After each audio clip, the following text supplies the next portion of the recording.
On February 29, 2008, the Anti-Corruption and Civil Rights Commission, the ACRC, was established to promote people's rights and interests in a comprehensive way through its functions of complaints handling, corruption prevention, administrative appeals, and institutional improvement.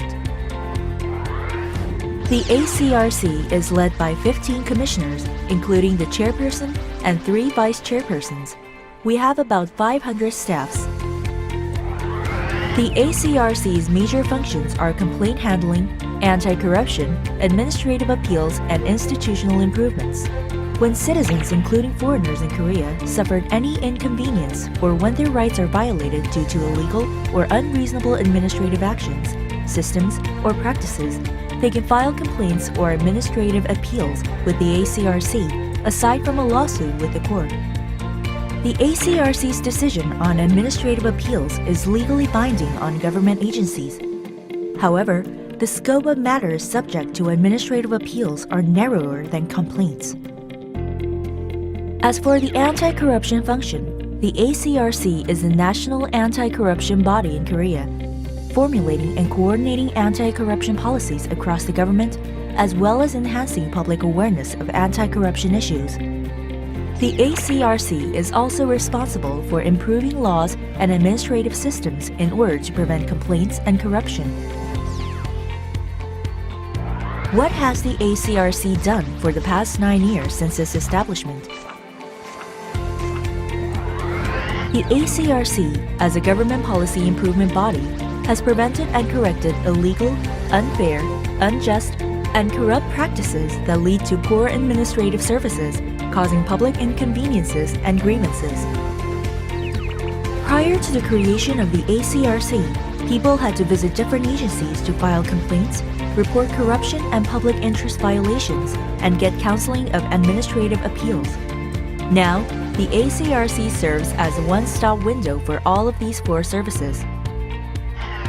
The ACRC has performed its major functions of complaint handling, anti-corruption, administrative appeals, and institutional improvement in a comprehensive manner, enhancing work efficiency through synergy of the 4 functions.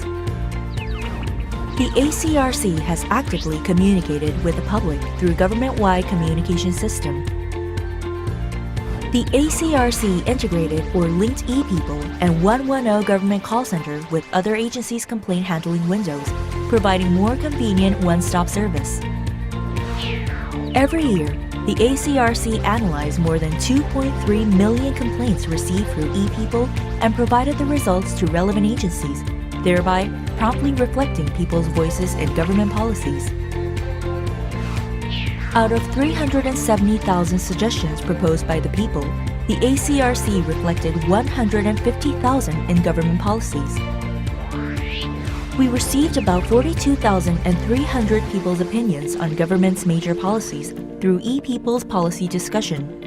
From March 2016, we ran People's Idea Box, an online platform where people can participate in government policies. We made efforts to protect people's rights on site from the perspective of the people. The ACRC addressed 280,000 civil petitions and 240,000 administrative appeals. The ACRC addressed long-standing complaints of local residents by resolving 378 collective complaints through on-site mediation. Our on-site outreach program made by 399 visits to regions and disadvantaged people and consulted 13,000 grievances and addressed 3,900 of them. We completed the building of the hub system for online administrative appeals, which started in 2013. Thanks to the system, people now can use administrative appeal system more conveniently. The ACRC expanded and improved anti-corruption and integrity policies by strengthening institutional foundation to reduce corrupt practices.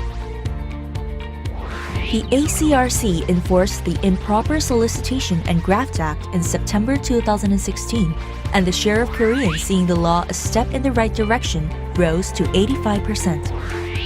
Under the Public Interest Whistleblower Protection Act, established in March 2011, The ACRC handled 22,000 reports of violation of public interest, which closely related with people's daily lives. The Government Welfare Fraud Report Center, established in October 2013, was expanded and reorganized as a center for reporting public subsidy fraud in 2015. The center handled about 2,800 reports of fraudulent receipt and recovered 98.4 million won of falsely claimed public finance. The ACRC established Anti-Corruption Training Institute in October 2012. Anti-Corruption Training Institute provides integrity training based on unique contents such as integrity concerts to about 150,000 public officials every year. The ACRC discovered unjust institutions and practices that cause inconvenience and corruption and issued 689 recommendations for improvement. Thanks to these efforts, the ACRC, as an anti-corruption and ombudsman agency, has seen its global standing rise, with winning the UN Public Service Awards 2 times. What is the ACRC planning for 2017? We will improve people's rights and interests in ways that people can feel the effect. The ACRC will focus its efforts on addressing complaints directly related to the lives of people by supporting low-income people and micro-businesses suffering from unnecessary bank account seizures or unfair public contracts. The ACRC will resolve long-pending issues of local residents or collective complaints that have huge social impacts through mediation by increasing on-site consultation and cooperation among relevant authorities. The ACRC will introduce the state-appointed counsel system for complainants in administrative appeals proceedings in order to expand support in administrative appeal service for the socially disadvantaged. The ACRC will push ahead with practical anti-corruption and integrity policy. For the successful implementation of the Improper Solicitation and Graft Act, the ACRC will set clear standards for the interpretation of the law in a prompt manner and conduct various training and promotional activities on the law. The ACRC will set stronger standards for behavior of public officials by amending the Code of Conduct for Public Officials to prohibit public officials from improperly soliciting businesses. The ACRC will make efforts to enact the Act on the Prevention of False Claims of Public Funds as soon as possible. The Act aims to effectively prevent unqualified receipt of government subsidy or grant. The ACRC, with an aim to strengthen protection for corruption reporters by imposing non-compliance charges, will amend the Act on Anti-Corruption and the establishment and operation of the ACRC. The ACRC will also seek to amend the Public Interest Whistleblower Protection Act to expand the scope of mitigated liability for public interest whistleblowers. The ACRC will cooperate with integrity training institutions to meet the growing demand for training, since integrity training has become mandatory for public officials. The ACRC will spare no efforts to create a culture of integrity through public-private cooperation and include more integrity content in textbooks of primary and secondary schools. The ACRC will establish policies that meet the needs of the public by communicating with the public. We will integrate more complaint handling systems of different agencies into ePeople and integrate different agencies' call centers with 8-digit numbers, which is difficult to remember, into 110 call center.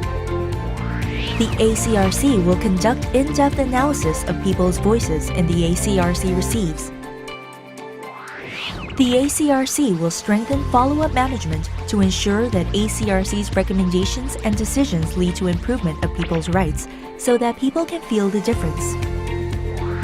The ACRC will introduce an indirect compulsory enforcement system under which if the defendant fails to comply with the result of administrative appeals, he or she should pay monetary compensation to the claimant until the result is implemented. The ACRC will use the Institutional Improvement Managed System to check implementation progress of institutional recommendations in real time.